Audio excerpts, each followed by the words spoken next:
Choosing Life by ginnyrules27, Chapter 25. Carlos grinned and brushed a bit of his curly black and white hair out of his eyes from where it had fallen out of his cap. Today was the day. Today was the day he'd graduate from veterinary school and be able to run his own practice. Sure, everyone thought he'd go into the tech field after Oridon prep, considering he had, created a device that somehow blew a hole in the barrier back when he was living on the Isle of the Lost. But, as he told anyone who asked why he didn't pursue tech as a career, it was the more stressful option compared to veterinary science, where he could run his own practice and set his own rules. Like how he decided he wouldn't put down any animal who came into his clinic. He'd refer anyone who needed it to another vet, of course. He wasn't cruel. But the thought of having to deal with that day in and day out. One of the best things about Oridon was the fact that he didn't have to be constantly aware of death. And the death of an animal was probably the equivalent of Dizzy or Celia or the Smee twins losing their innocence. Ergo, not exactly something he wanted to think about constantly. Okay, focus, he thought, as they began to walk out to the stadium where the graduation would be held. The last thing anyone needs is to see you're distracted or anything. Because they'll ask why, and that'll bring down the whole overall mood, which is the last thing I want to have happened. He gave a small wave over where he knew his friends and family were sitting. Ginny was right between Anita and Roger, with Diego on Roger's other side and Chad on Anita's. Yes, he brought his cousin over from the Isle, thank you. As for Ginny, they might not have been biologically related, but they shared a brother, which made them family, no matter who you asked. Well, with the exception of his mother, but it was probably better not to think about that. I almost wish Clay was here. I know he's back on the Isle because of his job over at Serpent Prep, not to mention his girlfriend, but still, though a small part of me is a little glad he's not. He had to view Ginny's wedding through a camera. He wouldn't want it to appear as though he was playing favourites by showing up in person to my graduation. Carlos thought as he took his seat before glancing back over at the stands and giving Jane a small smile. She was on dude duty until the end, where his dog and one of his best friends would likely run up to him. He turned his attention back to the stage, however, as the dean approached the microphone. I have to wonder how the man thought it was a good idea to ask a new father to give a speech at a graduation. Carlos thought as he caught sight of Ben sitting next to where Dean had been sitting. Though maybe that explains why Snow's here. Press at a graduation would be rare, wouldn't it? And it's not as if Emma or Neil are graduating. Wait, is that Mal in the stands? Sure enough, the Queen of Oridon could be seen with her signature purple locks, the now almost half-month-old twins being held by both Jay and Evie on either side of her, while Harry and Gil stationed on either side of them. Carlos had to give Mal props. She managed to find the most secluded area of the stands, and she managed to get Jay away from his training camp. Thank you all for coming, the dean said, pulling Carlos's attention back to the stage. Today, it is my esteemed honour and privilege to present today's keynote speaker, the person who continues to make events like this possible by working tirelessly to keep the land safe and secure, King Benjamin! Carlos joined in the applause as Ben stood up and walked over to the microphone, though he was shaking his head. Maybe he, like Carlos, had noticed the hushed conversation happening between Mal, Evie and Jay. Welcome, Oridon Veterinary Institute's graduating class. It's my honour and my joy to be able to see so many of you before me, Ben said as he spoke into the mic. Animals are the companions that give us joy. That are the least judgmental creatures that we can ever have. Which is why they need the best possible care. They need people like yourselves who can advocate for them, as they cannot advocate for themselves. But to keep this speech from getting too long, as I'm sure you all have parties you'd rather be at, I'll let you go with a quote from A. Milne. Some people talk to animals. Not many listen, though. That's the problem. You are the few who have chosen to listen. Listen well. You know, Ben definitely has a way with words. Almost like he always has a book in his hand or something, Carlos thought with a wry mental chuckle as the dean prepared to pass out diplomas. It was then that Carlos noticed the smirks on some of his classmates' faces. Wait, no, guys, you aren't actually going to... Carlos did... The dean was cut off by the sound of music beginning to stream through the speakers, and Carlos groaned. During his studies, his classmates had introduced him to a kids' television show about two brothers and a black and white lemur who taught people about different animals. Carlos's black and white hair had therefore earned him the nickname of Zaboomavoo from his classmates. Somehow, Jay and Harry had never learned that fact. Until now. When walking in the woods one day, Chris and Martin saw something strange, a little leaping lemur who liked to bounce and play. One of Carlos's classmates began to sing with the music. I will kill you if you continue, Carlos hissed, the flush on his face clashing with his black and white hair. They followed their new bouncing friend, not knowing where this adventure would end. The animals were heading just around the bend. Another classmate sang. Dear gods, where are they going? I don't know. How do we get there? Come on, let's go. Me, you, and Zaboomavoo. Let's come along and see what's new. We're doing the things that animals do. New animal friends to see. Animal Junction's the place to be. Elephants charging, bamboos are leaping, wild dogs running and no one's sleeping. Me and you and Zaboomavoo. Come along and see what's new. We're doing things that animals do. Me and you and Zaboomavoo. Come along and see what's new. Animal Junctions were waiting for you. Carlos was pretty sure he resembled a tomato as he crossed the stage and got his diploma from the dean. I am so sorry, he whispered. There was a bet involving class rank, and we had a feeling that it was something like that. The dean chuckled. Think nothing of it, Mr. DeVille. Or should I say, Dr. DeVille. Carlos smiled as he heard that, and he quickly took his seat back. Time flew by as he watched his classmates get their diplomas. And soon Carlos was getting hugged by his friends and family. Congrats, Los, Jay said, playfully punching Carlos on the shoulder. Thanks, Jay, Carlos chuckled. Where'd Ben go? Did he have to go and handle some paperwork or something? Actually, he's chatting with Edward Darling and Snow, Mel said. It was the only way he had agreed to do the speech so soon after the twins' birth. Especially after everything that happened with Stephanie. Apparently, there's going to be an article run on the four of us.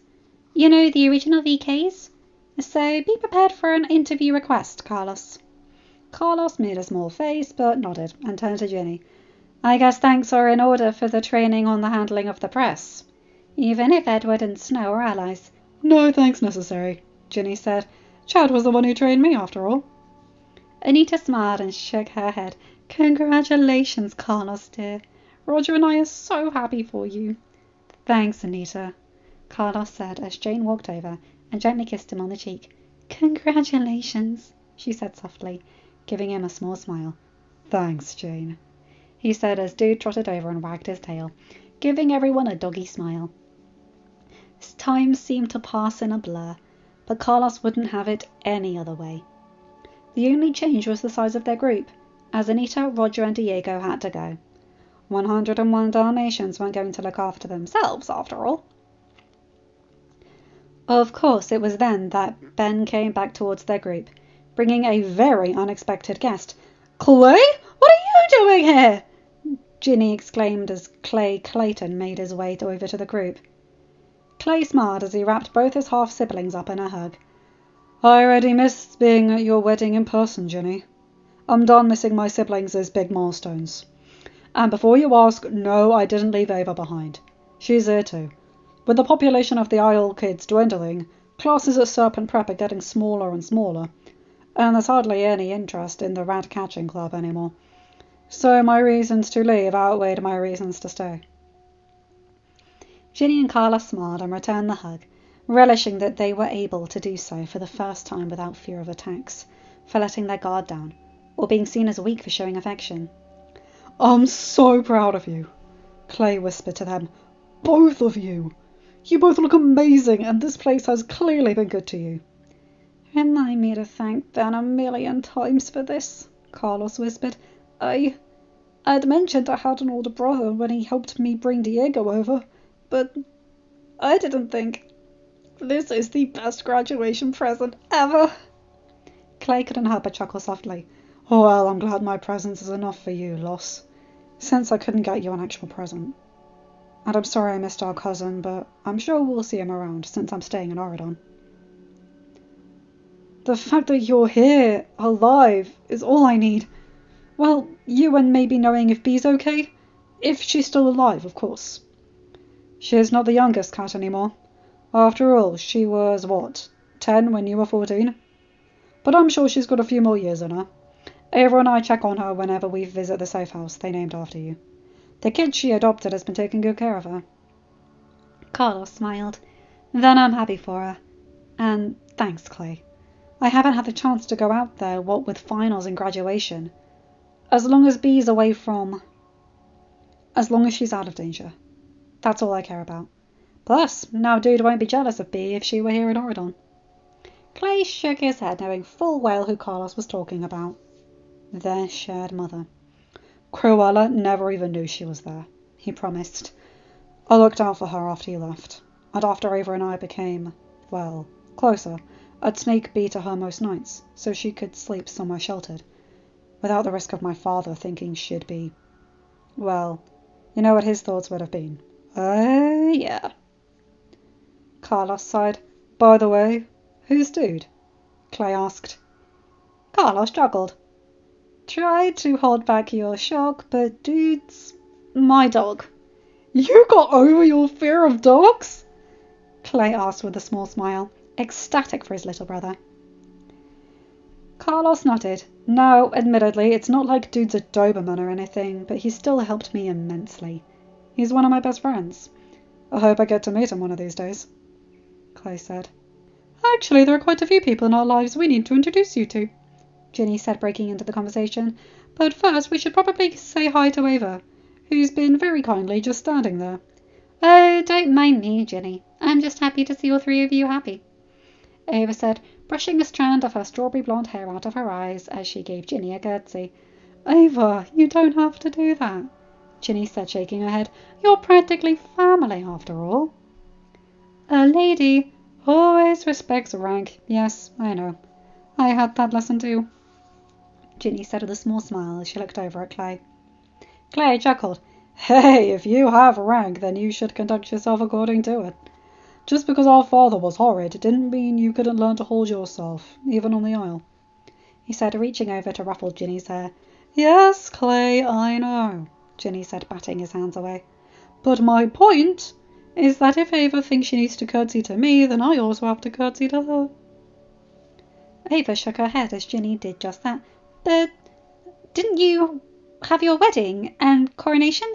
You outrank me, Your Highness." "As I said, you're practically family. And besides, I'm still getting used to hearing that," Ginny said with a small chuckle. "Well, even so, a lady always respects rank," Ava said, giving her boyfriend's sister a small smile. "And congratulations, by the way. I'm glad you found yourself a good match." "Thank you, Ava," Ginny said with a small smile of her own. "And I'll be sure to introduce both of you to my husband." "And I want to introduce you to Jane, and Ben, and Anita and Roger, though they left already. But I'm sure—" "Carlos, relax, bud," Clay chuckled. "We've got all the time we want. I'm sure I'll meet all your allies. In fact, let's go meet who we can now, shall we?" "I think we shall." Ginny nodded, smiling as Ava took the offered arm. "It's Carlos's day. Why doesn't he go first? Chat's probably with King Ben anyway." "If you're sure, Ginny," Carlos said, "and you know Ben doesn't like his title being used." "I'm sure, Los. It's your day, after all." "Oh, and you're right. I guess all the talk about titles caused it to slip, but come on, who's first?" "Though I think I already know." she thought as Carlos looked over at Jane. Jane must have noticed the look because she came walking over there. Jane, this is Clay, he said as he gently took Dude from her arms. He's my older brother, and this is his girlfriend, Ava. Ava, Clay, this is Jane, fairy godmother's daughter, and my girlfriend. Nice to meet you, Jane said with a small smile. Carlos has told me so much about you, but it's wonderful to get to see you in person. Nice to meet you as well, Miss Jane, Clay said with a smile. Anyone who can cause that kind of smile that my brother has around you is an ally of mine. Carlos always has that kind of smile on his face, though, Jane said as Carlos flushed slightly. At least that I've noticed. Well, we're certainly glad to hear that, Ava said with a smile of her own. Hopefully the Tawny team will continue their pickup games so you can see Carlos in action, Jane said. It's a shame you didn't get to see him when we were at Oradon Prep. Jane, I'm still better at Raw anyway, Carlos said, his face still flushed. Don't sell yourself short, Carlos. You were one who helped win the team championship, after all. Jay and Ben did that. I just played defense. Jane smiled fondly and gently kissed Carlos on the cheek. There was no one as modest as her boyfriend. Well, except maybe Ben, but that was a tough choice.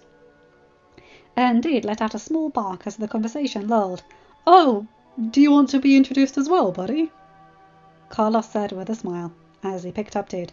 Clay, this is Dude, the former Oradon campus mutt. Dude, this is Clay and Ava. I guess you'd call Clay my litter mate, and Ava would be Clay's mate in your eyes. Carlos took one of Dude's paws and playfully waved it. Hello!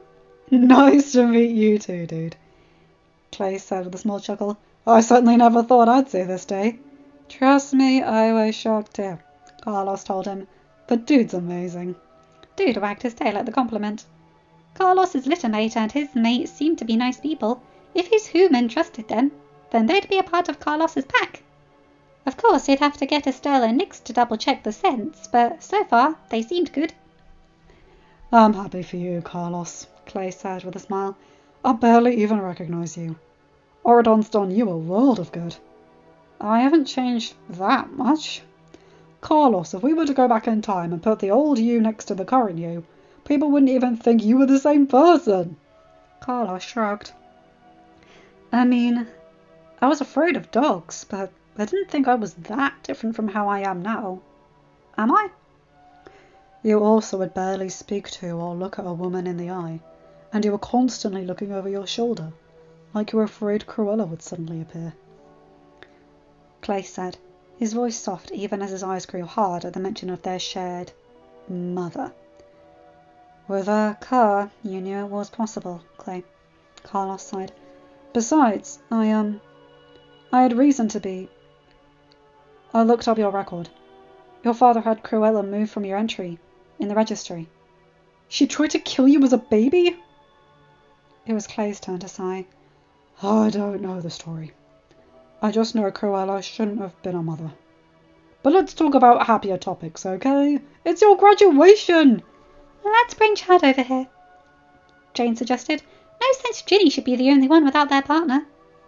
Ginny chuckled but began to scan the room for her husband. Right over. Ah, there he is. With Ben, of course.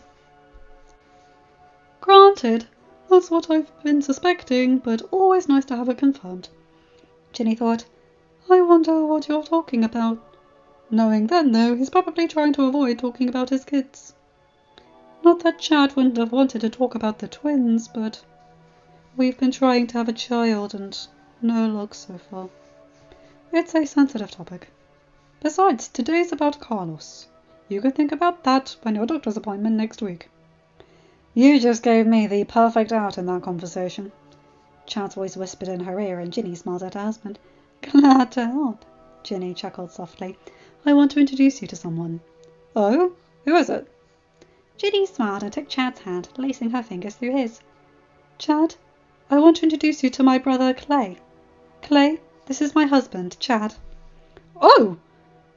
Chad said, nodding his head towards Clay. Well, it's nice to finally meet you, Clay. I know Ginny and Carlos have spoken very highly of you. Clay gave Chad a smile, nodding his head in return. It's nice to finally meet you, Chad. In person, I mean. I did get to see Ginny's wedding over video call, but it's nice to meet the man who stole my sister's heart. Clay, Ginny said, shaking her head with a small smile, as she tried to whack him on the back of his head. Tried, being the operative word. Curse him and his height. Gonna have to be faster than that, Gin, Clay teased. Maybe a little taller, too. Ava, would you be a dear and whack my brother on the head? Ginny asked. Certainly. Ava chuckled as she gave Clay a light whack. Thank you. Yeah, Clay, don't you know it's bad form to joke about your sister in front of her husband when you're meeting him for the first time? Carlos asked with a small snort. Who said I was talking about Ginny? Clay asked, shaking his head. I agree. Ginny's heart is no joking matter. Chad nodded. Clay shot the blonde a smile. Good answer. You are just as intimidating as Cassandra is. I am not risking it, Chad said. Oh, you've met Cass? Clay asked. Ginny, though, shook her head at her husband. You've gotten corny since we got married, you know. That was a total Ben line. Just 'cause it's corny doesn't mean it's not true, Chad told her. Ben and I have known each other since birth. It'd make sense I'd have one of his lines. There are worse people to rub off on you, Chad, Mal called from where she was sitting with her children in their carriers. Yeah, I know, Mal, I know, Chad called back with a small chuckle as he shook his head. How are they doing? Ginny asked. Chad sighed. Ben's been busy trying to figure out how that gazelle photographer even got the credentials to be there, since, Ben practically shut down the gazelle after they reported on Chip's wedding. Oh, right. Didn't they get like a 10-year-old hold on publication with that civil case? Carlos asked. They did. Jane nodded. Mum was very happy about that. No gazelle means no drama. No stressed out teens worried that they'll be reported on while at school. Why didn't this happen earlier? Clay asked. Because Ben issued a proclamation getting them to stop reporting on Mal after Cotillion, and they basically backed off after that, Carlos said. But then they decided to go after Ben's brother and then after his kids. You don't mess with someone's kids, Chad said, his voice soft as he gently rubbed Ginny's back. He wished he could somehow change the conversation, but knew there was no way to do so gracefully, even if he knew how the talk of kids was likely getting punched in the gut repeatedly for his wife. Just as it was for him. Thankfully, Carlos seemed to be a mind reader, because they quickly moved on to the less kid-centric topics. Where his new practice would be located, Jay and Lonnie's elopement. Wait, what? You didn't know about that? Carlos asked, seeing the look on Chad's face. I think it's safe to say that no, I did not know about that, Carlos, Chad said. Carlos chuckled. Don't worry, not many people did. I think the only witnesses were Lonnie's parents and brother, Aladdin and Jasmine for Jay, along with Amir, since there was no way Jay was going to ask a 7-month pregnant woman to go to his wedding.